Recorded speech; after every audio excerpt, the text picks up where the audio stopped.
نحمده ونصلي ونسلم على رسوله الكريم الصلاة والسلام على سيد النبيين وسيد المرسلين وسيد العالمين وعلى آله الطيبين الطاهرين وأصحابه الهادين المهديين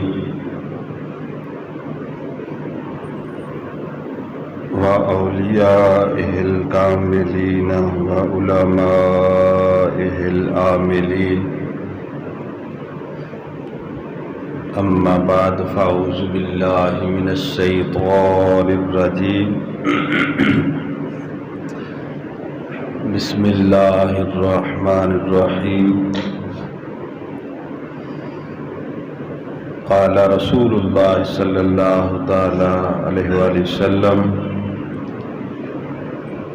آتاني جبرائيل فأخبرني أن أمتي ستقتل ابني هذا، وفي رواية كرب وبلاء. صدق الله مولانا العظيم وصدق رسوله النبي الكريم الأمين، ونحن على ذلك لمن الشاهدين والشاكرين، والحمد لله رب العالمين. رب اشرح لي صدري ويسر لي أمري واحلل عقدة من لساني يفقهوا قولي. رب يسر ولا تعسر وتمم بالخير. إن الله وملائكته يصلون على النبي يا أيها الذين آمنوا صلوا عليه وسلموا تسليما. الصلاة والسلام عليك يا رسول الله، الصلاة والسلام عليك يا نبي الله، الصلاة والسلام عليك يا رحمة للعالمين، وعلى آلك وأصحابك يا خاتم النبيين. اللہ تبارک و تعالی جل جلالہ وعم نوالہ وتم برہانہ وعظم شانہ، جو ساری کائنات کا خالق بھی ہے، جو ساری کائنات کا مالک بھی ہے، جو ساری کائنات کا رازق بھی ہے، جو معبود ستار بھی ہے، جو معبود غفار بھی ہے، جو معبود سید الابرار بھی ہے، اس خالق، مالک، رازق، ستار، غفار، رحمان اور رحیم کی حمد و ثنا کے بعد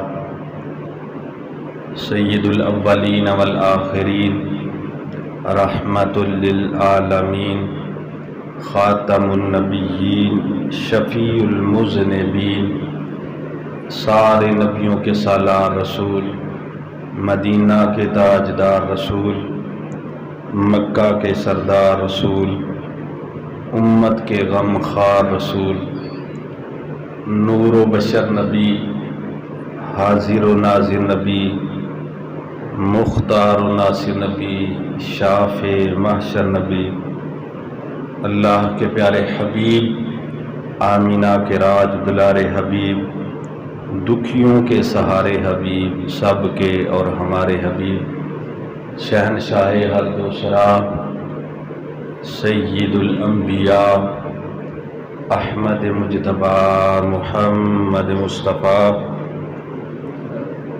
صلی اللہ تعالی علیہ وآلہ وسلم کی بارگاہ بادز خدا کے اندر ہدیہ صلاۃ والسلام پیش کرنے کے بعد انتہائی ادب و احترام، تعظیم و تکریم کے لائق مخلصین و متقین میرے بزرگوں، دوستوں، بھائیوں،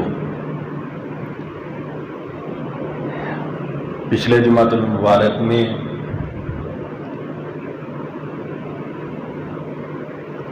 سید الشہداء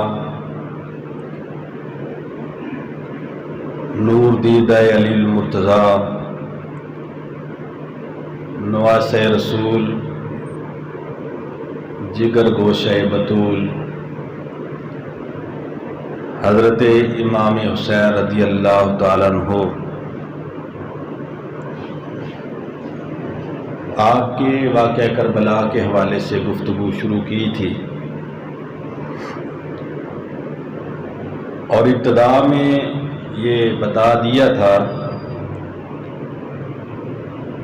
کہ باقی جتنے واقعات ہیں وہ واقعہ ہونے کے بعد واقعے کو بیان کیا جاتا ہے،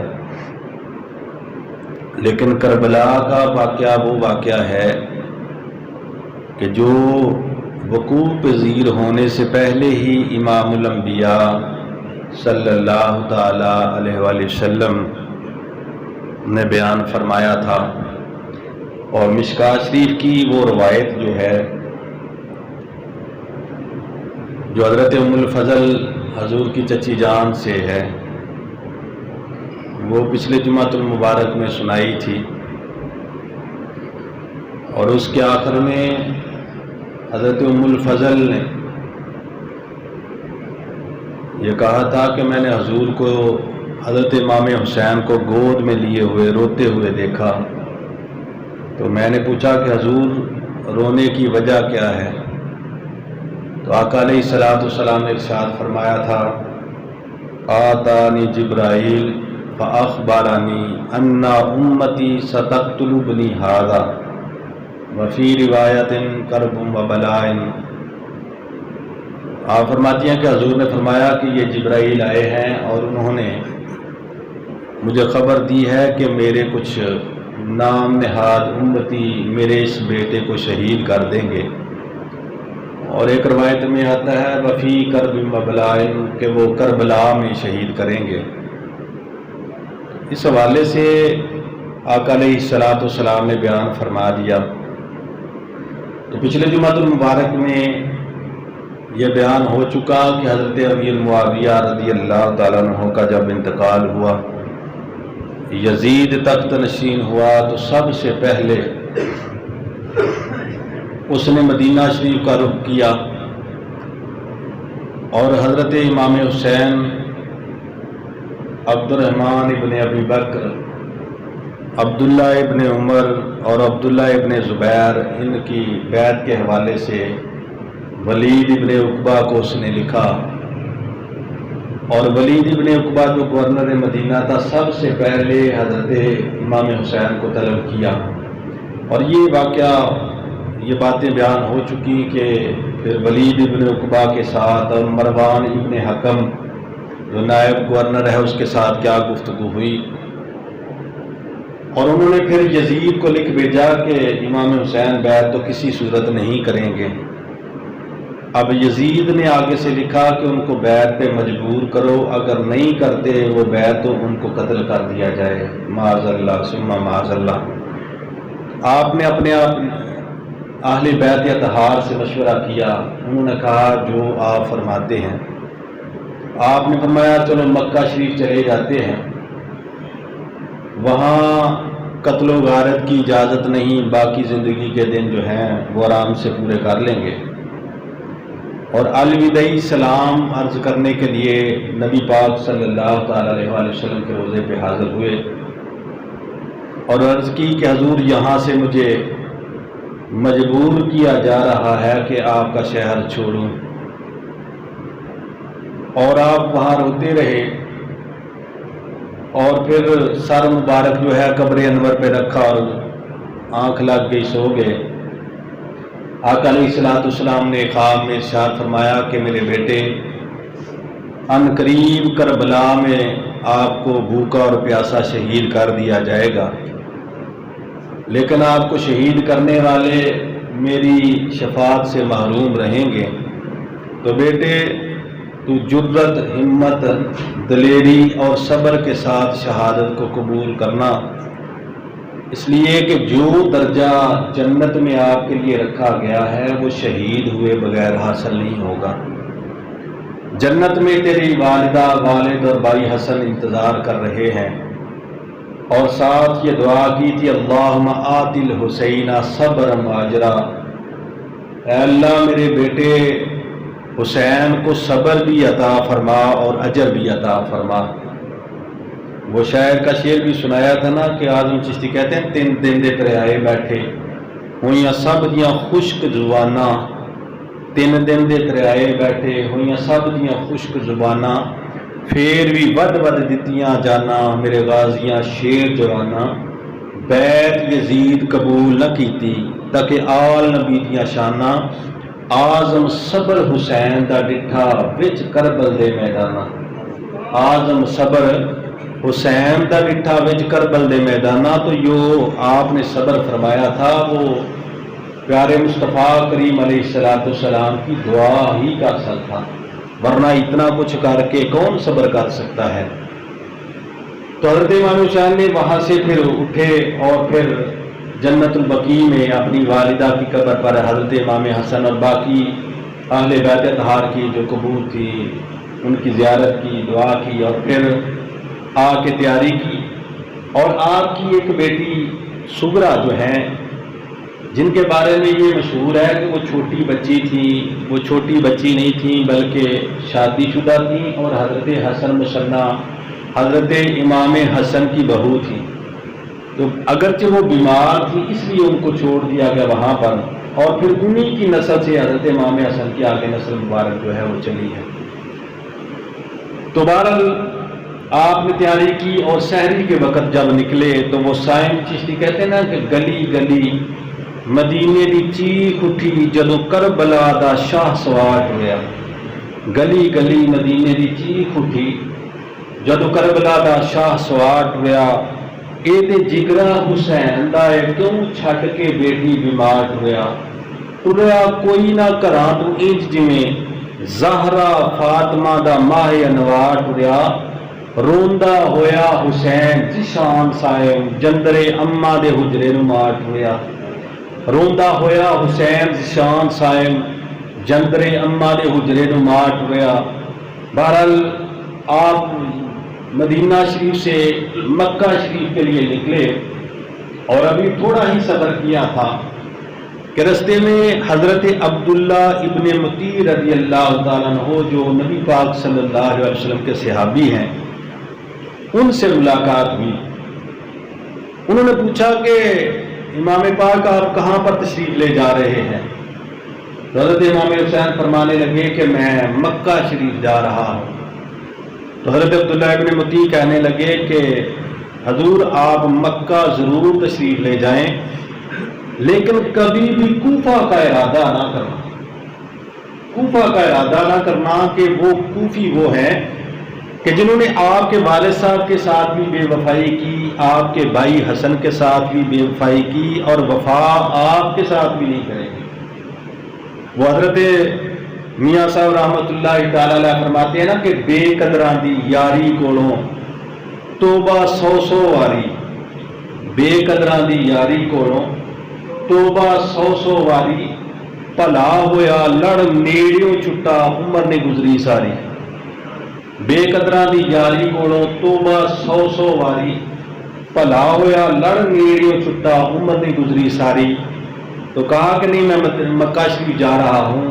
اب آپ وہاں سے چلے، اور پھر چند دن کے سفر کے بعد جب آپ مکہ شریف پہنچے تو مکہ والوں نے آپ کا والہانہ استقبال کیا اور کہا کہ حضور آپ نے بڑا ٹھیک کیا یہاں پہ تشریف لائے۔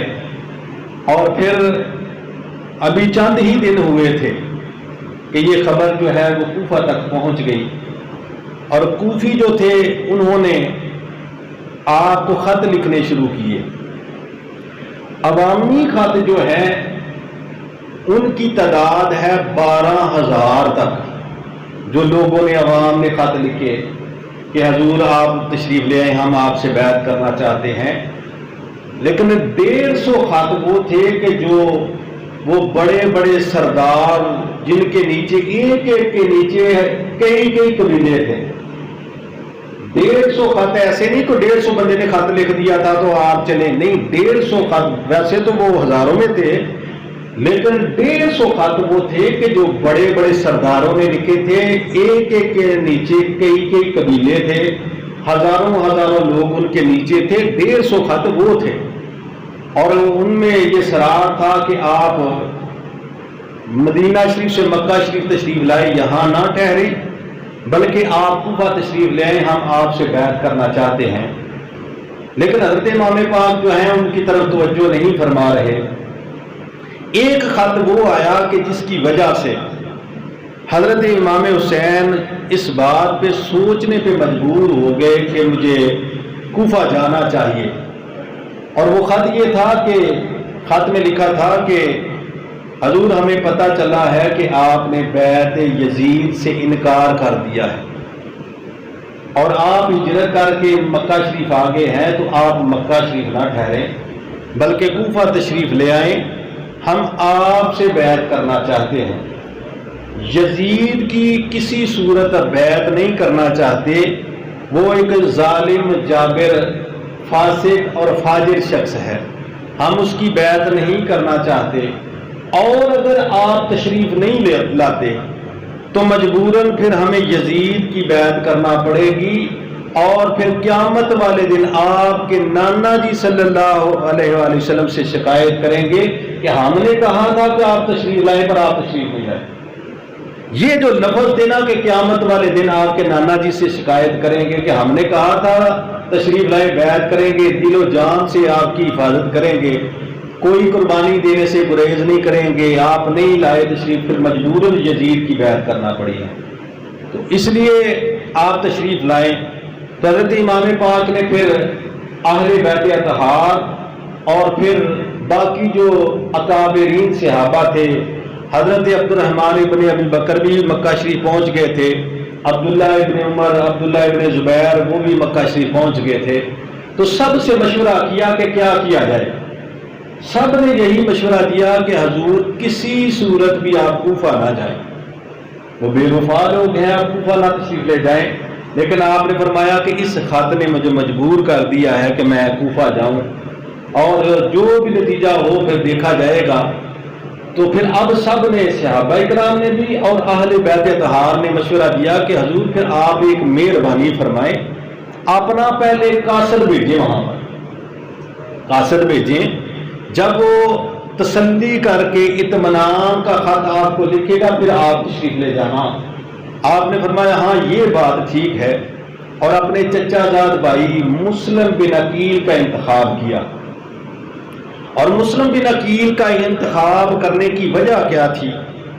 بزرگوں نے لکھا ہے کہ اہل بیت اطہار کا سارا گھرانہ جو ہے سارے ہی عالم تھے، صرف چھوٹے موٹے علم والے نہیں بلکہ سارا گھرانہ اہل بیت کا علماء کا گھرانہ تھا، صاحب علم تھے، عالم تھے، کوئی بھی غیر عالم اہل بیت اطہار میں نہیں تھے، سارے عالم تھے.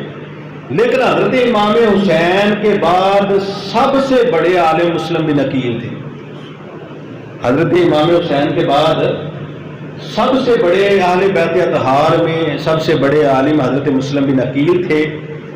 اور دوسری بات یہ ہے کہ آپ انتہائی زیرک، باریک بین، معاملہ فہم اور حالات حاضرہ کو جاننے والے تھے. انتہائی زیرک، باریک بین، معاملہ فہم اور حالات حاضرہ کو جاننے والے تھے. اور دوسری بات یہ ہے کہ آپ انتہائی خوبصورت تھے، خوش اخلاق تھے، با کردار تھے اور ملنسار بھی تھے. خوبصورت بھی تھے، خوش اخلاق تھے، با کردار تھے اور ملنسار تھے. اور چوتھی بات یہ ہے کہ حضرت امام پاک سے دل و جان سے حضرت امام حسین کا فدا تھے، دل و جان سے فدا، باوفا اور انتہائی ادب و احترام کرنے والے تھے. حضرت امام پاک کا انتہائی ادب و احترام کرنے والے تھے. اور اعظم چشتی نے لکھا نا کہ پہلی منزل ادب شکدی، پہلی منزل ادب شکدی تے بنا ادب مراد نہ پاوے تے بے ادباں دی بستی اندر کدے ٹھنڈی ہوا نہ آوے. ادب تو ود ہور عبادت کیڑی جیڑی رب دی کر پہنچاوے.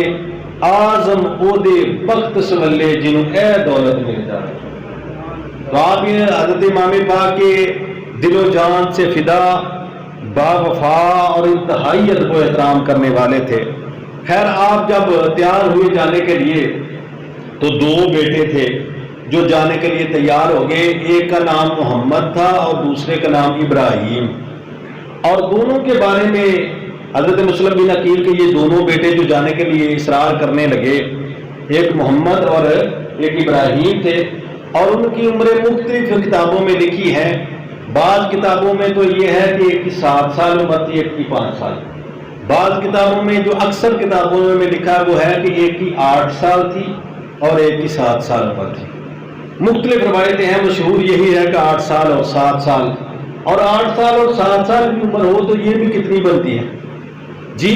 وہ بھی ظاہر وہ ویسے تو وہ اہل بیت طہار کے گھرانے ویسے تو سارے ہی بڑے تھے، لیکن ظاہر عمر یہ کچھ زیادہ نہیں ہوتی، یہ چھوٹی عمر ہوتی ہے. تو بہرحال وہ بھی ساتھ جو ہے تیار ہوئے. تو حضرت امام پاک نے خط بھی لکھ دیا کہ میں اپنا نائب بنا کے مسلم بن عقیل کو بھیج رہا ہوں، اور یہ حالات کو دیکھیں گے اور پھر مجھے لکھیں گے، اس کے مطابق پھر میں فیصلہ کر کے کوفہ آؤں گا. اب حضرت مسلم بن عقیل جو ہے وہ جب بالآخر پہنچے نا باب الاراکین، وہاں کوفہ کا ایک چوک تھا باب الاراکین اس کو کہا جاتا ہے.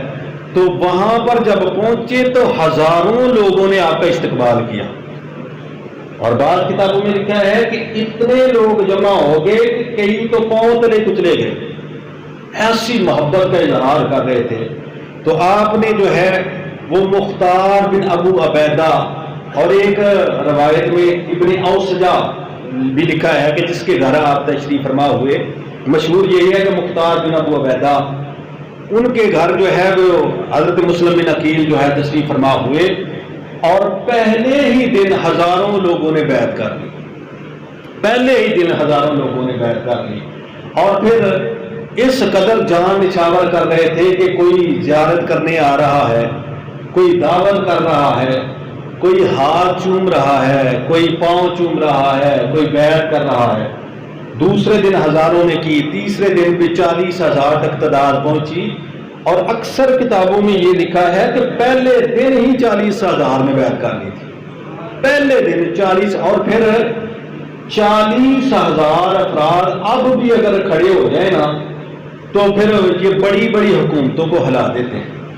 اور اس وقت جو حکومت تھی ان کے پاس بھی وہی اسلحہ تھا جو عوام کے پاس ہوتا تھا، تلوار تیر وغیرہ ان کے پاس، اور ان کے پاس بھی وہی سلسلہ تھا. اگر یہ 40,000 بھی قدموں پہ کھڑے رہتے، ثابت قدم رہتے، تو کسی صورت بھی ان کے ساتھ ظلم و ستم نہیں ہو سکتا تھا. خیر وہ اپنا بیعت کرنے والوں نے بیعت کی. تو حضرت مسلم بن عقیل نے جو ہے تیسرے دن وہ ہے خط لکھا اور کہا کہ حضور باب الاراکین پر ہزاروں لوگوں نے بیعت کر لی ہے، اور اس کے بعد گھر میں بھی پھر 40,000 تک یہ بیعت پہنچ گئی ہے، اور میں آپ کا نائب ہوں. پھر بھی یہ اتنی عقیدت کر رہے ہیں، کوئی زیارت کرنے آ رہا ہے، کوئی وہ دعوت کر رہا ہے، کوئی ہاتھ چوم رہا ہے، کوئی پاؤں چوم رہا ہے، کوئی بیعت کر رہا ہے. تو جب آپ آئیں گے تو اس وقت عالم کیا ہوگا. وہ شاعر کہتے ہیں نا یہاں پر اے امام، حضرت مسلم بن عقیل نے خط لکھا حضرت امام پاک کو کہ اے امام تسی او امام، تسی حق دے امام، تسی سچ دے امام. اے امام تسی او امام، تسی حق دے امام، تسی سچ دے امام. تسی کوفہ آ جاؤ اے دل و جان تو غلام. تسی کوفہ آ جاؤ اے دل و جان تو غلام. یزید ظالم جابر فاسق فاجر او بڑا بدنام. شبیر صورت سیرت بے مثال تانوں لکھاں نے سلام. شبیر صورت سیرت بے مثال تانوں لکھاں نے سلام، حضور آپ تشریف لے آئیں، یہ باوفا ہیں اور انہوں نے بڑی عقیدت کا احترام کا جو ہے وہ جذبہ پیش کیا ہے۔ ادھر آپ نے خط لکھا اور ادھر جو ہے یزید تک بھی یہ بات پہنچ چکی۔ یزید نے فوری طور پر بصرہ کا جو عبید اللہ ابن زیاد انتہائی سخت آدمی تھا، وہ بصرہ کا گورنر تھا، یا ابن زیاد جو تھا بصرہ کا گورنر تھا، اس کو اس نے خط لکھا اور حکم نامہ جاری کیا کہ میں بصرہ کے ساتھ ساتھ کوفہ کی گورنری بھی تمہیں دیتا ہوں۔ کوفہ میں حضرت نعمان بن بشیر رضی اللہ تعالیٰ عنہ صحابی رسول تھے، وہ گورنر تھے، وہ ان کے خلاف کارروائی کوئی نہیں کرتے تھے۔ اب اس نے کہا کہ آپ کو عبید اللہ بن زیاد بصرہ کے ساتھ ساتھ کوفہ کا بھی گورنر آپ، اور اگر آپ حالات کو کنٹرول کر لیتے ہو نا تو پھر پورے عراق پر سربراہی تمہیں دے دوں گا۔ اب یہ حکومت ایسی نالائق چیز ہے کہ یہ وہ اللہ کے ولی تو دور کی بات ہے، اہل بیت اطہار تو دور، اللہ کے نبیوں کو یہ حکومت والے پڑ گئے، بلکہ یہ حکومت والے نبی جو ہیں وہ تو پھر مخلوق ہیں، یہ رب ہونے کے دعوے بھی بادشاہوں نے کیے، انہوں نے دعوے کیے ہیں، کسی غریب آدمی نے اٹھ کے کیوں کرنا ہے رب کا ہونے کا دعویٰ۔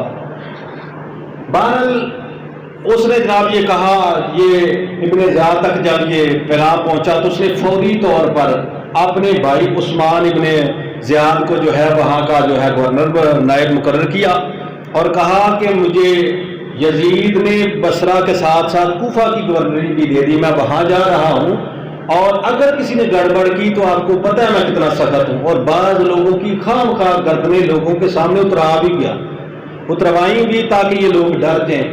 خیر 500 لوگ ابن زیاد نے ساتھ لیے، رستے میں لوگ کم ہوتے گئے پر ابن زیاد نے ذرا پرواہ نہیں کی، چلتا رہا۔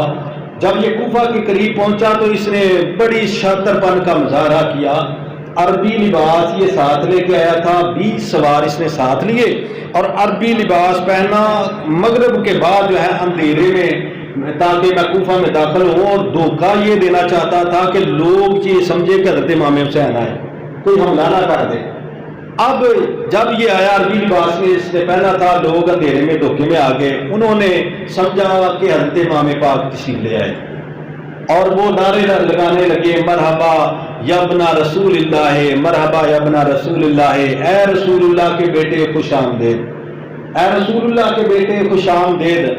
اب جب یہ لوگ نعرے لگاتے رہے اور یہ چلتا رہا اور یہ گورنر ہاؤس کے دروازے پہ پہنچا تو حضرت نعمان بن بشیر نے چھت پہ چڑھ کے نا تو کہا کہ اے امام حسین آپ واپس تشریف لے جائیں، میں آپ کے خلاف کارروائی کوئی نہیں کر سکتا، لیکن یہ ہے کہ مہربانی فرمائے میں مجبور ہوں۔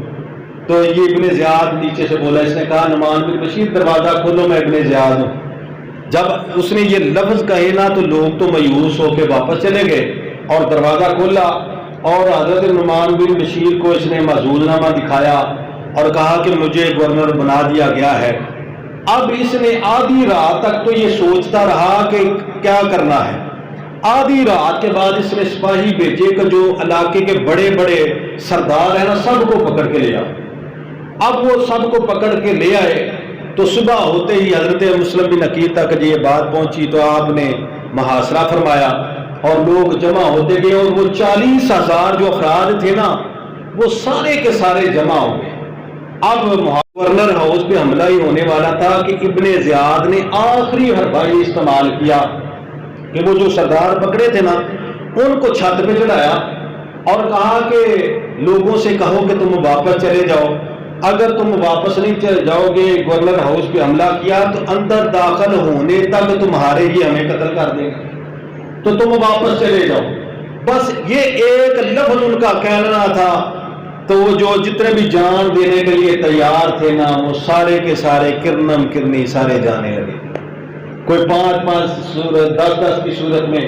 ظہر کے وقت 40,000 افراد ہیں اور عصر کے وقت 20,000 رہ گئے، مغرب کے وقت کو 10,000 رہ گئے، اور عشاء کی نماز جب ہوئی، اور بعض کتابوں میں تو مغرب کے لفظ بھی ہیں، عشاء کی نماز جب ہوئی تو 500 افراد تھے اور آپ کے بیٹے ابراہیم اور محمد بھی وہاں پر موجود تھے۔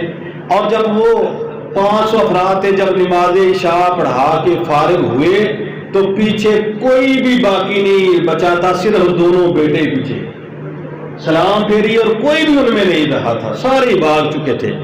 آپ نے جب دیکھا ان کا حال تو آپ نے سب سے پہلے جو ہے وہ اپنا امامہ شریف اتارا اور اپنے گلے میں اسے ڈالا اور اپنے بچوں کی فکر کی. سب سے پہلے محمد اور ابراہیم کو قاضی شریح کے گھر میں چھوڑنے گئے اور آپ نے فرمایا کہ ان بچوں کو اگر مجھے کچھ ہو گیا تو خیریت کے ساتھ ان کو حضرت امام حسین تک پہنچا دینا, اور کوفہ والوں نے بے وفائی کی ہے تو چلو دیکھتے ہیں کیا ہوتا ہے. اب حضرت مسلم بن عقیل نے بچوں کو ادھر حوالے کیا اور خود جو ہے وہ اپنا گلیوں میں پھر رہے ہیں کہ کوئی دروازہ کھلا ملے یا کوئی دروازہ ہی کھول دے, پر کوئی بھی دروازے کھولنے کے لیے تیار. وہ ایک شاعر ہے نا محمد بوٹا گجراتی ہے, اس نے شعر لکھا ہے, وہ کہتا ہے جڑے کہندے سی مرانگے نال تیرے آج انہاں وی بازیاں ہاریاں. ایسا ٹکانے سے یہ شعر ہے نا, ویسے لوگ مرنے بھی پڑتے ہیں لیکن یہاں پر بھی وہی کارنامہ انہوں نے کیا تھا.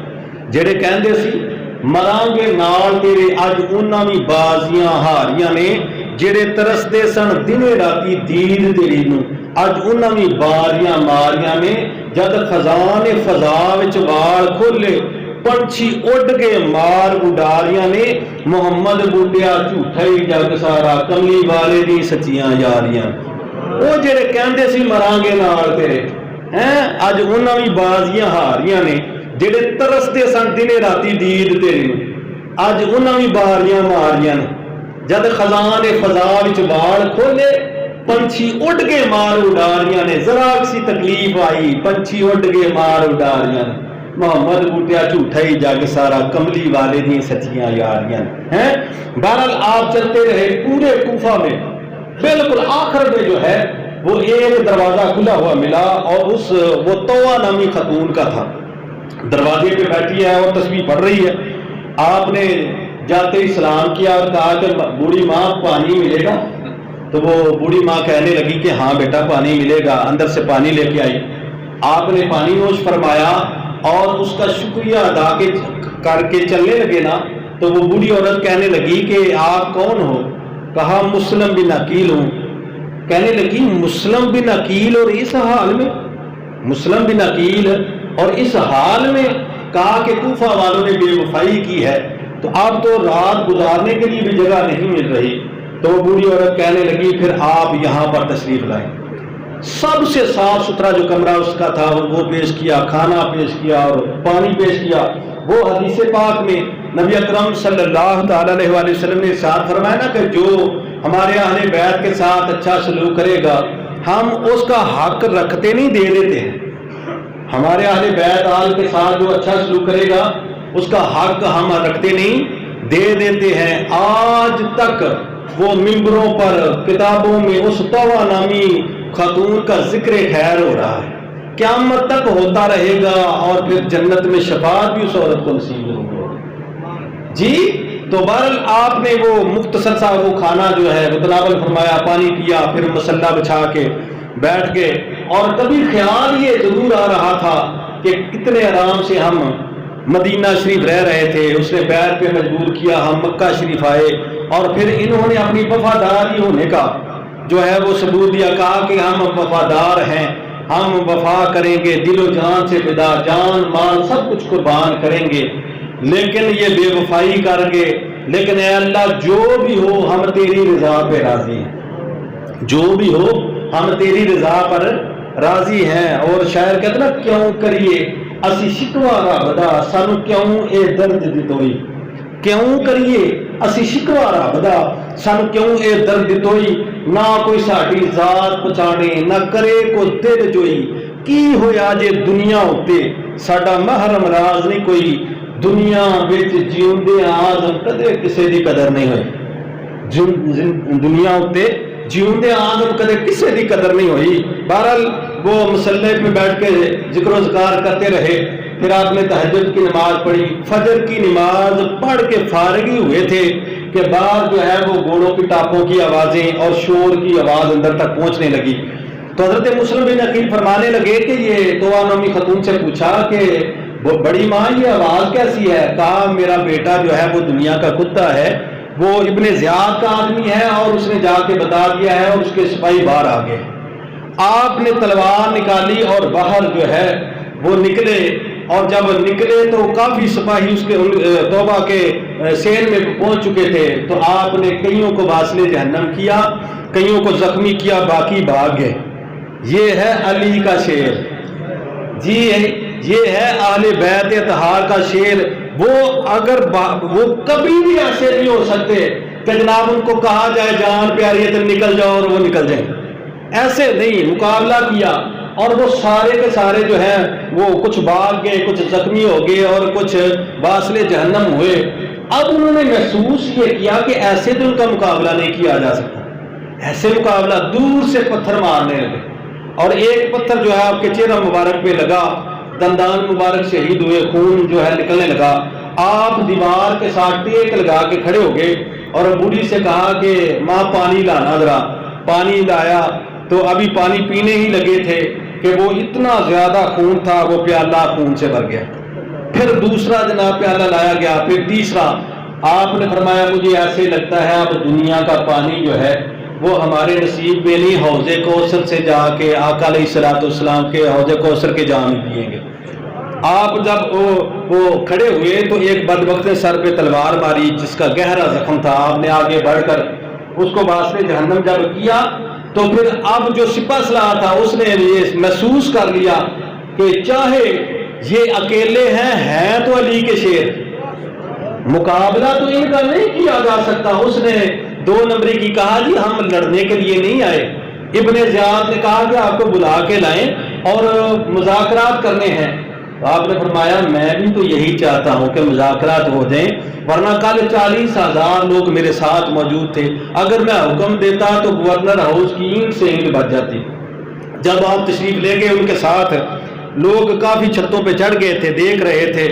اب جب گئے تو ابن زیاد نے کوئی بات نہیں سنی، فوری طور پہ کہا کہ ان کو چھت پہ لے جا کر ان کو قتل کر دیا جائے۔ اگر ان کو موقع دیا گیا لوگ جمع ہو گئے تو پھر یہ قابو میں نہیں آئے۔ تو حضرت مسلم بن عقیل کو جب چھت پہ لے جایا گیا اور جلاد گردن اتارنے لگا تو گلی میں کافی لوگ جمع ہو گئے تھے۔ آپ نے فرمایا لوگوں یاد رکھنا، اگر ہو سکے، اگر ایمان کی رتی باقی ہے تو پھر میری 4 باتیں جو ہیں ان پہ غور ضرور کرنا۔ پہلی بات تو یہ ہے کہ یہ کوفہ کی بے وفائی اور میری شہادت کی خبر حضرت امام پاک تک پہنچا دینا۔ کوفہ کی بے وفائی اور میری شہادت کی خبر جو ہے حضرت امام پاک تک پہنچا دینا، اور جب میں شہید ہو جاؤں تو پھر اس کے بعد جو ہے مجھے باعزت طریقے سے دفن کر دینا۔ اور تیسری بات یہ ہے کہ میرے بچوں پر رحم کرنا، ان کو پیار کے ساتھ یتیم سمجھتے ہوئے حضرت امام حسین تک جو ہے وہ پہنچا دینا۔ اور چوتھی بات یہ ہے کہ حق کے راستے میں شہادت اس زندگی سے بہتر ہے، اس لیے ہم موت سے نہیں ڈرتے۔ حق کے راستے میں شہادت جو ہے وہ اس زندگی سے بہتر ہے، اس لیے ہم موت سے نہیں ڈرتے۔ وہ شاعر کہتے نا کہ ہن مرنے دا غم نہ مینوں نمی ملی زندگانی، دنیا نمی نواں پہناوا، نالے مل گئی نمی جوانی، نواں سرور، نمی کفیت، نواں رنگ، نمی تابانی، آزم میرے سرور میں ہن کر دیتا لافانی، آزم میرے سرور ہن کر دیتا لافانی۔ جب یہ آپ نے چوتھی وصیت فرما لی تو اس کے بعد وہ جلاد نے سار اتارا اور آپ کا جسم مبارک جو تھا وہ گلی میں پھینک دیا، ایسے ہی پھینک دیا۔ ابن زیاد نے فوری طور پہ کہا خبردار ان باتوں پہ کسی نے عمل کیا تو خبردار اسے کسی نے عمل کیا اس کی جان جائے گی۔ تو فوری طور پہ اس نے حکم یہ دیا کہ وہ جو بچے ہیں وہ بچے کہاں پر ہیں، بچے محمد اور ابراہیم کہاں پر ہیں۔ اب جناب اس نے انعام رکھا، جو کل تک کہتے تھے نا کہ ہماری جان بھی فدا، جو کل تک کہتے تھے نا، آپ نے دیکھا نہیں آج کے دور میں بھی اگر وہ تحریکوں پہ مشکل وقت آ جاتا ہے نا تو لوگ کہہ لے کے دے نہیں دیتے، ساڈا انہاں نال کوئی نہیں تعلق، ساڈا نہیں جی انہاں نال تعلق کوئی ہوتا ہے نا اس طرح۔ اور جو بڑے بڑے بڑکے مارنے والے ہوتے ہیں کچہری میں وہ بھی روتے نظر آتے ہیں۔ آپ نے دیکھا نا کہ جو وہ باہر ہی معاملات ہوتے ہیں، لیکن ذرا سی سختی آتی ہے تو کوئی بھی ساتھ دینے کے لیے تیار نہیں ہوتا، الا ماشاء اللہ۔ تو اب جناب لوگ انہی کو بچوں کو ڈھونڈنا شروع ہو گئے، چونکہ وہ قاضی شریح کے پاس تھے۔ تو قاضی شریح نے جو ہے وہ اپنے بیٹے اسد سے کہا کہ بیٹا آج رات کو باب العراقین سے وہاں سے ایک قافلہ نکلنے والا ہے جو مدینہ شریف جائے گا۔ کہاں پہ جائے گا جی؟ مدینہ شریف جائے گا، اور 50 دینار دونوں بچوں کو دیے اور کہا کہ رات کے وقت کسی محب اہل بیت کے نیک آدمی کے حوالے کر کے ان کو آنا۔ اب اسد رات کو گیا تو دیکھا کہ وہ قافلہ جا چکا تھا۔ اب دو باتیں ہیں، چاہیے تو یہ تھا یا تو اسد وہاں تک قافلے تک خود چھوڑ کے آتا یا پھر واپس لے آتا کسی اور قافلے کے، لیکن اس نے یہ نادانی کی، اس نے کہا وہ قافلہ جا رہا ہے، دھول اڑتی ہوئی نظر آ رہی ہے۔ اب رات کا وقت، دشمن کا علاقہ، سخت اندھیری رات، دشمن کا علاقہ، سخت اندھیری رات، انجان رستہ اور چھوٹی چھوٹی عمریں۔ اب مجھے بتاؤ وہ بچے جب گھر سے وہ وہاں سے بھاگے، تھوڑی دور گئے تھے کہ وہ رستہ بھول گئے۔ پہلے کبھی سفر کیے ہی نہیں تھا، کبھی وہ دائیں کو بھاگیں، کبھی وہ بائیں کو بھاگیں، کبھی وہ آگے کو بھاگیں، کبھی وہ پیچھے کو بھاگیں۔ وہ شاعر کہتے ہیں نا، صبر جے آوے تے کیویں آوے، تیرے بنا دلوں پریشانیاں نے۔ وہ شاعر نے اپنے بارے میں کہا ہے کہ صبر جے آوے تے کیویں آوے، تیرے بنا دلوں پریشانیاں نے، چھٹی بوڑ پردیسی آواز آئی، میرے جی نو بہت حیرانیاں نے، تیرے نالوں زیادہ حیران کیتا مینوں میریاں انہاں ندانیاں نے، آزم سجنا باز نہ سنے کوئی ساڈے دکھاں دی رام کہانیاں نے۔ آزم سجنا باز نہ سنے کوئی ساڈے دکھاں دی رام کہانیاں نے۔ ایک کی 8 سال عمر اور ایک کی 7 سال عمر، یہ چھوٹی چھوٹی عمر مبارک میں ساری رات وہ بھاگتے رہے، ساری رات وہ بھاگتے رہے، لیکن بہرحال صبح جب دیکھا تو کوفہ کی گلیوں میں موجود تھے۔ اب کوفہ کی گلیوں میں کسی سپاہی نے دیکھا، اس نے پوچھا کہ آپ کون ہو؟ کہا جی ہم مسلم بن عقیل کے بیٹے ہیں۔ فوری طور پہ پکڑا اور ابن زیاد کو پیش کر دیا۔ ابن زیاد نے کہا کہ ان کو جیل میں بند کر دیا جائے۔ جب جیل میں بند کر دیا گیا تو وہاں پر، اور اس نے فوری طور پہ ابن زیاد نے یزید کو بھی لکھ بھیجا۔ اس نے کہا کہ میں نے بچے جو ہیں وہ اپنے قبضے میں لے لیے ہیں، اگر چاہتے ہیں تو زندہ بھیج دیتے ہیں، چاہتے ہیں تو ان کا سر اپنا بھیج دیا جائے، جیسے آپ کہیں۔ تو اب ادھر خط لکھا، ادھر جب جیل میں پہنچے تو مشکور نامی ایک شخص تھا جو دروگا تھا اور محب اہل بیت تھا۔ اس نے پوچھا کہ جی آپ بچے کون ہو؟ کہا جی ہم پردیسی ہیں، مسلم بن عقیل کے بیٹے ہیں، ساری رات بھاگتے رہے جی یہاں سے نکلنے کے لیے، لیکن صبح یہاں پر پکڑے گئے۔ کہا اچھا چلو تم فکر نہ کرنا، میں محب اہل بیت ہوں، صبح آپ کو قادسیہ کے رستے میں ڈال دیا جائے گا، آپ خیریت کے ساتھ مکہ شریف پہنچ جائیں گے۔ رات کے وقت قادسیہ کے رستے پہ ڈال دیا جائے گا۔ ساری رات دن کو وہ خدمت کرتا رہا اور لباس بھی ان کے تبدیل کروائے، اور رات کے وقت قادسیہ کے رستے پہ لے گیا اور اپنی انگوٹھی دی اور کہا کہ یہ سیدھا رستہ جو ہے وہ قادسیہ کو جاتا ہے، وہاں پر میرا ایک بھائی ہے، اس کو جا کے یہ انگوٹھی دینا اور کہ میرا سلام کہنا اور کہنا کہ ہمیں خیریت کے ساتھ مکہ شریف پہنچا دیا جائے۔ اب وہی معاملہ ہوا کہ دشمن کا علاقہ، وہ اندھیری رات، آج کے دور میں اندھیرا جو ہوتا ہے، کبھی کوئی وہ گاڑی نظر آ جاتی ہے، کبھی کسی بستی میں کوئی لائٹنگ نظر آ جاتی ہے، اس وقت کتنا اندھیرا تھا، اندھیرا ہی اندھیرا تھا ہر وقت، لیکن وہ بچے بھاگتے رہے، کبھی دائیں کو بھاگیں، کبھی بائیں کو، کبھی آگے کو اور پیچھے کو۔ اب دیکھو یہ ہزاروں کی تعداد میں محبت کرنے والے، عقیدت کے خط لکھنے والے کہاں گئے تھے؟ وہ ساگر صدیقی سے کبھی کسی نے پوچھا تھا کہ ساگر صدیقی بتاؤ یہ سڑک کنارے بیٹھے ہو سناؤ، اس نے کہا تھا کہ چلتے چلتے تھک گئے تو پوچھا پاؤں کے چھالوں نے، چلتے چلتے تھک گئے تو پوچھا پاؤں کے چھالوں نے، کتنی بستی دور بنا لی دل میں بسنے والوں نے۔ چلتے چلتے تھک گئے تو پوچھا پاؤں کے چھالوں نے، کتنی بستی دور بنا لی دل میں بسنے والوں نے۔ اب ساری رات بھاگتے رہے، پچھلی رات بھی بھاگے تھے، اب بھی بھاگے، پاؤں مبارک پہ چھالے، سوج کے پاؤں مبارک، چلتے چلتے رستہ پھر بھول گئے، اور صبح ہوئی تو دیکھا کہ سامنے کوفہ کی دیواریں نظر آ رہی۔ تو ایک چشمہ تھا، چشمے کے ساتھ ہی ایک اوٹ بنی ہوئی تھی، وہ جگہ چھپنے کی۔ اب دونوں شہزادے وہاں پہ چھپ گئے. یہ بات صرف کہنے کی حد تک سوکھی ہے. اگر آپ کے اور میرے بچے اس طرح بھاگیں اور پھر یتیمی کا عالم ہو, بتاؤ کیا عالم ہوگا. لیکن کائنات میں اس سے افضل گھرانہ کوئی نہیں جن کے بچوں کے ساتھ یہ معاملہ ہو گیا, جن کے بچوں کے ساتھ یہ معاملہ ہو گیا ہے. اب وہ چشمے کے ساتھ بچے جو دونوں شہزادے تھے وہ چھپ گئے, ظہر تک چھپے رہے. اور ظہر کا وقت ہوا تو ایک لونڈی پانی بھرنے کے لیے آئی. اس نے جب وہ دیکھا نا چشمہ, تو اس نے چشمے میں پانی بھرنے لگی تو وہ پھول سے سونے شہزادے نظر آئے, پانی کے اندر نظر آئے. اس نے کہا یہ کہاں سے عکس نظر آئے. دیکھا پیچھے وہ دونوں شہزادے چھپے ہوئے ہیں. پوچھا کون ہے وہ؟ کہا ہم مسلم بن عقیل کے یتیم بچے ہیں اور ہم رات کو نکلے تھے لیکن وہ رستہ بھول گئے. کہا پھر آپ فکر نہ کرو, میری مال کا جو ہے وہ محب اہل بیت ہے. بس 2-3 منٹ میں بات ختم کر دیتا ہوں. میری مال کا محب اہل بیت ہے, بڑا اچھا سلوک کرے گی اور خوش بھی ہوگی, چلو میرے ساتھ. اب یہ شہزادے جو ہیں, دیکھ رہے ہو یہ شہزادے جو ہیں اندر سے کوئی کالا ہو نا تو پھر 100 داؤ لگا لیتے ہیں, لیکن یہ تو شہزادے معصوم تھے. یہ تو شہزادے وہ شہزادے ہیں کہ جن کے بڑوں نے بھی ان پہ اعتبار کر لیا اور یہ بھی اعتبار کر رہے ہیں. خیر اس نے بات کہی اور یہ شہزادے ساتھ چلے, چھپتے چھپاتے گھر پہنچے. اور مالکہ نے کہا کہ یہ بچے کس کے ہیں؟ کہا یہ مسلم بن عقیل کے بچے ہیں. وہ محب اہل بیت تھی. اس نے جلدی کے ساتھ ان کے لیے کھانا تیار کیا, پانی پیش کیا, لباس تبدیل کروایا اور پھر پانی گرم کر کے ان کے پاؤں دھو رہی تھی اور روتی تھی اور کہتی تھی کہ قیامت والے دن یہ بات یاد رکھنا, ہماری شفاعت ضرور کرنا. یہ سارا دن خدمت کرتی رہی. اور رات کے وقت وہ بدبخت حارث, اس کا شوہر جو ہے اس کے بارے میں لکھا ہے وہ دنیا کا کتا, دنیا کا چاہنے والا, ابن زیاد کا آدمی تھا. اب اس نے جناب وہ آدھی رات کو جب آیا شہزادوں کو, اس عورت نے وہ اپنا اندر وہ محب اہل بیت کے اندر ان کو سلایا تھا.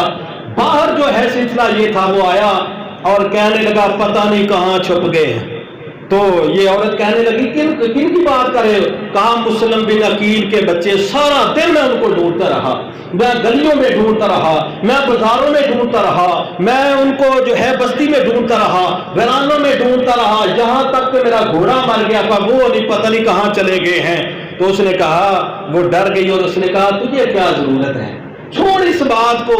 وہ آل بیت طاہرہ ان پر ہمارے ایمان کا دار و مدار ہے, ان کے ساتھ ظلم کرے گا. کہا بہت بڑا انعام ہے. یہ انعام کے چکر میں پھر رہا تھا. خیر آدھی رات ہوئی تو چھوٹا شہزادہ جو ہے وہ اٹھا, روتا ہوا بڑے کے گلے لگ گیا. تو بڑے نے پوچھا بھائی کیا ہوا؟ کہا ابھی والد صاحب کو اور نانا جی صلی اللہ تعالی علیہ وسلم کو خواب میں جنت میں دیکھا ہے, ایسے ٹہل رہے ہیں اور حضور فرما رہے ہیں کہ مسلم تم تو آگے پر شہزادوں کو کیوں نہیں لے کے آئے؟ تو حضرت مسلم بن عقیل نے آگے سے فرمایا کہ آگے سے عرض کیا کہ وہ بھی صبح تک آ جائیں گے. میں نے یہ خواب میں دیکھا. چھوٹے نے کہا, بڑے نے کہا بھائی یہ خواب میں نے بھی یہ دیکھا ہے. وہ شاعر کہتے نا بچھڑ گیا دی یاد ستاوے, اسا رو رو حال بجایا, مک گئی جان پر آس نہ مکی, سو ہو گیا در سوایا, گزر گیا دن وچ ڈیکاں, اتو ویلا شام دا آیا, آدم یار میرے دا کدروں اجے کوئی پیغام نہیں آیا. تو کہتے ہیں کہ وہ رونے لگے. تو حارث نے کہا یہ کہاں سے آواز آ رہی ہے؟ حارث کی بیوی کہنے لگی ہو سکتا ہے مسائیوں کے گھر سے ہو. کہا نہیں یہ تو ہمارے اندر سے ہے. آواز آ رہی, اندر گیا اور ان دونوں شہزادوں کو دیکھا. کہا تم کون ہو؟ کہا ہم ہیں ٹکڑے حضرت مسلم کے سینے کے, ہم ہیں ٹکڑے حضرت مسلم کے سینے کے. یہ کہاں لگا کے ہنسا, میں تمہیں گلیوں میں ڈھونڈتا رہا, میں تمہیں بازاروں میں ڈھونڈتا رہا, میں تمہیں بستی میں ڈھونڈتا رہا, میں تمہیں گھرانوں میں ڈھونڈتا رہا, میرا تو گھوڑا بھی مر گیا, تم میرے گھر آ کے چھپے ہوئے ہو. اس نے جلدی کے ساتھ ان کے بالوں کو پکڑا اور زمین پہ دے مارا, اور بیوی جو ہے آگے ہو کے وہ چھڑانے لگی, اس کو بھی مارا. اور ان شہزادوں نے کہا کہ ہمیں کیوں مار رہے ہو؟ کہا انعام لیں گے تمہیں قتل کر کے, ساتھ تمہارے ابن زیاد کو پیش کریں گے. انہوں نے کہا اگر ہمیں قتل کر کے تمہیں جب وہ انعام ملے گا تو زندہ کا بھی مل جائے گا, ایسے ہی لے جاؤ ہمیں. کہا نہیں, رستے میں کوئی چھین لے گا. اب ان کو گھسیٹتا ہوا نہر فرات کے کنارے لے گیا, اور یہ عورت بھی ساتھ, اس کا غلام بھی ساتھ, بیٹا بھی ساتھ. وہ کہنے لگے کہ ہم قتل نہیں کرنے دیں گے ان کو. اب اس نے سگے بیٹے کو قتل کر دیا, غلام کو قتل کر دیا, بیوی شدید زخمی ہو گئی. پھر کہنے لگا اب تیار ہو جاؤ, تم تیار ہو جاؤ، تمہاری اب جو ہے وہ گردنیں اڑائی جائیں گی۔ اب پھر بڑے نے کہا میرے چھوٹے کی میرے سامنے جو ہے گردن نہ اتارنا، چھوٹے کی میرے سامنے گردن نہ اتارنا، میری پہلے اتارنا۔ اب اس بدبخت نے فوری طور پر دونوں کے کٹھے سر جو ہے وہ تن سے جدا کیے اور ان کے دھڑ مبارک جو تھے وہ جناب نہر فرات میں ڈال دیے۔ وہ کہتے ہیں نا شہر کے ڈوب کے نہر میں وہ کوثر کے کنارے نکلے، ڈوب کر نہر میں کوثر کے کنارے نکلے، آئی حیدر کی صدا پیارے ہمارے پہنچے۔ اب جناب ان کے سر مبارک کو صاف کیا، کپڑے میں ڈالا اور ابن زیاد کو جا کے پیش کیا، ایسے جا کے اس نے پھینکا۔ ابن زیاد نے دیکھا، کہا یہ کیا ہے؟ کہا یہ مسلم بن عقیل کے بیٹے ہیں، اور یہ تاریخ کی کتابوں میں لکھا ہے ابن زیاد بڑا سخت آدمی تھا، ساری زندگی نہیں رویا تھا، لیکن ان کے سروں کو دیکھ کے وہ بھی رونے لگا تھا، ان کو سروں کو دیکھ کے وہ بھی رونے لگا۔ بدبخت یہ کیا کیا؟ میں نے تو کہا تھا وہ جیل میں بند ہے، میں ان کو جیل میں بند کیا ہوا ہے اور تم ان کے سر لے آئے، اور میں نے کہا تھا زندہ پکڑ کے لاؤ۔ اس نے کہا اگر میں زندہ لاتا تو لوگ مجھ سے چھین لیتے، کہا کسی محفوظ جگہ پہ ان کو رکھ کے پھر مجھے اطلاع دیتا، میرے سپاہی جا کے لے آتے۔ یہ تو انہیں حد سے تجاوز کیا ہے۔ اب یہ جو ہے وہ حارث خاموش ہو گیا اور فوری طور پہ ابن زیاد نے کہا کوئی ہے جو اس بدبخت کا بھی سر اڑائے، کوئی ہے جو اس کا، ایک مقاتل نامی اہل بیت کا محب تھا، وہ کھڑا ہو گیا، کہا میں اس کا جو ہے سر اتاروں گا۔ اب جناب کہا کہ سپاہیوں لے جاؤ اور جس جگہ پر ان شہزادوں کی گردنیں اس نے اتاری اسی جگہ پر اس کا سر اتارو۔ اب وہ مقاتل جو تھا وہ باہر نکلا اور اس نے بلند آواز سے کہا، اس نے کہا لوگوں کعبہ کے رب کی قسم ہے اگر دنیا و ما فیہا، دنیا جو کچھ اس کے اندر ہے سارا کچھ مجھے مل جاتا، میں اتنا راضی نہ ہوتا جتنا یہ دشمن اہل بیت کا سر تن سے جدا کرنے پر میں راضی ہوا۔ اب لے کے وہاں پر، اور وہ اس کا بیٹا بھی قتل ہوا پڑا تھا حارث کا، اس کے وہ غلام بھی، اور بیوی زخمی حالت میں تھی۔ اب جب اس نے دیکھا نا کہ اس کا سر بھی اتارنے لگے ہیں، اس وقت کسی شاعر نے کہا تھا کہ نہ خدا ہی ملا نہ وصال صنم، نہ خدا ہی ملا نہ وصال صنم، نہ ادھر کے رہے نہ ادھر کے رہے۔ اب یہ بڑی منت اسما، میرا سارا کچھ لے لو، میرا سارا کچھ لے لو۔ انہوں نے کہا کہ وہ مقاتل کہنے لگا تیرا سارا کچھ ان شہزادوں کے آگے ہے کیا جو ہم لے؟ اب اس کی گردن کو اتارا گیا اور اس کا جسم بھی فرات میں ڈالا گیا، پر فرات نے قبول نہیں کیا، باہر پھینک دیا، پھر وہ نہر میں ڈالا، پھر باہر پھینک دیا، پھر نہر میں ڈالا، پھر باہر پھینکا، پھر اس کو دفن کیا اور مٹی نے بھی باہر پھینک دیا۔ اب اس کو جناب آگ لگا دی گئی اور اس کی خاک جو ہے وہ اڑا دی گئی۔ یہ ہے وہ کہتے ہیں باغ جنت کے ہیں بہل مذاقان اہل بیت، تم کو مجدہ نار کا اے دشمنان اہل بیت پاک سے گستاخیاں بے باکیاں، لعنت اللہ علیکم اے دشمنان اہل بیت، اور بے ادب گستاخ فرقہ کو سنا دے ہے حسن، یوں کہا کرتے ہیں سنی داستان اہل بیت۔ تو فرمایا کہ وہ ایسا بدبخت نہ خدا ہی ملا نہ وصال صنم۔ ادھر حضرت مسلم بن عقیل کی جس دن شہادت ہوئی تھی، حضرت امام پاک وہاں سے مکہ شریف سے اسی دن نکلے تھے۔ بات کو یہاں سے انشاءاللہ آئندہ جمعۃ المبارک کو شروع کیا جائے گا۔ اللہ تعالیٰ کی بارگاہ میں دعا ہے صحیح معنوں میں قرآن و سنت پہ عمل کرنے کی توفیق عطا فرمائے۔ وما علیہ الا البلاغ۔